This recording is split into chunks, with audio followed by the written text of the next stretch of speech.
Assalamualaikum warahmatullahi wabarakatuh. Berjumpa kembali bersama saya Kang Pajar dalam acara ngobrol santai perkara kesehatan. Jika kemarin kita sudah bicara tentang bagaimana herbal bekerja di dalam tubuh, tentunya banyak aspek yang saling terkait satu dengan yang lainnya sehingga herbal bisa betul-betul bekerja secara maksimal di dalam tubuh. Kali ini kita akan membahas tentang peta perjalanan penyakit. Banyak di antara kita yang tidak memahami betul tentang peta perjalanan penyakit. Karena sesungguhnya penyakit terjadi itu berdasarkan simptom atau tanda-tanda bermasalahnya sistem metabolisme di tubuh kita. Jadi tidak ada penyakit yang tiba-tiba datang kemudian jadi penyakit gitu. Tapi semua itu berawal dari pemicu, kemudian penyumbang.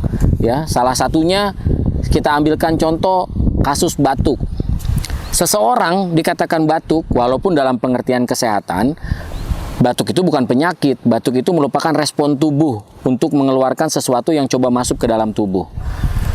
Batuk, seseorang menderita batuk itu harus dilihat dari berbagai aspek. Secara eksternal kita harus ketahui persis bagaimana kondisi lingkungan sekitarnya. Kemudian bagaimana tempat tinggalnya, ventilasi udaranya, sanitasinya. Kemudian apakah ada keluarganya, rekan kerjanya yang sama-sama menderita batuk sehingga ada kemungkinan kita terpapar dari batuk itu sendiri. Hal itu saja tidak cukup. Kita harus berpikir, apakah mungkin batuk itu disebabkan dari apa yang dimakan? Makan makanan yang sifatnya dingin, makan makanan yang sifatnya manis, yang kemudian itu bisa mengkontraksi tenggorokan dan mengakibatkan batuk. Atau bahkan penelitian terbaru, batuk bisa diakibatkan dari masalah lambung.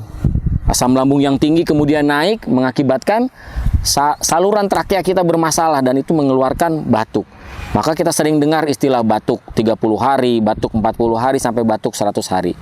Karena sesungguhnya batuk itu bukan penyakit, tapi rangkaian dari peristiwa yang terjadi. Maka dari itu ketika kita bicara tentang peta perjalanan penyakit, maka kita akan bicara tentang holistik atau menyeluruh. Sebuah penyakit bisa dicarikan penyebabnya, bisa dicarikan penyumbangnya. Penyebabnya bisa misalnya secara eksternal dari lingkungan yang dia tepati, ekosistem yang dia tepati. Kemudian secara internalnya dari apa yang dia konsumsi. Nah, ini merupakan salah satu cara bagaimana kita mengetahui persis permasalahan seseorang ketika mendapatkan sebuah masalah kesehatan. Dapatkan pemicunya, kemudian baru kita pikirkan solusinya. Jadi selama ini banyak orang yang terkecoh terhadap permasalahan peta perjalanan penyakit. Hanya fokus terhadap kasusnya aja setiap hari. Orang sakit obatnya ini, orang sakit herbalnya ini. Sementara pemicunya tidak dapat diselesaikan. Jadi mulai hari ini, yuk sama-sama kita mulai belajar pola hidup sehat. Ya, rajin berolahraga, makan makanan yang bernutrisi.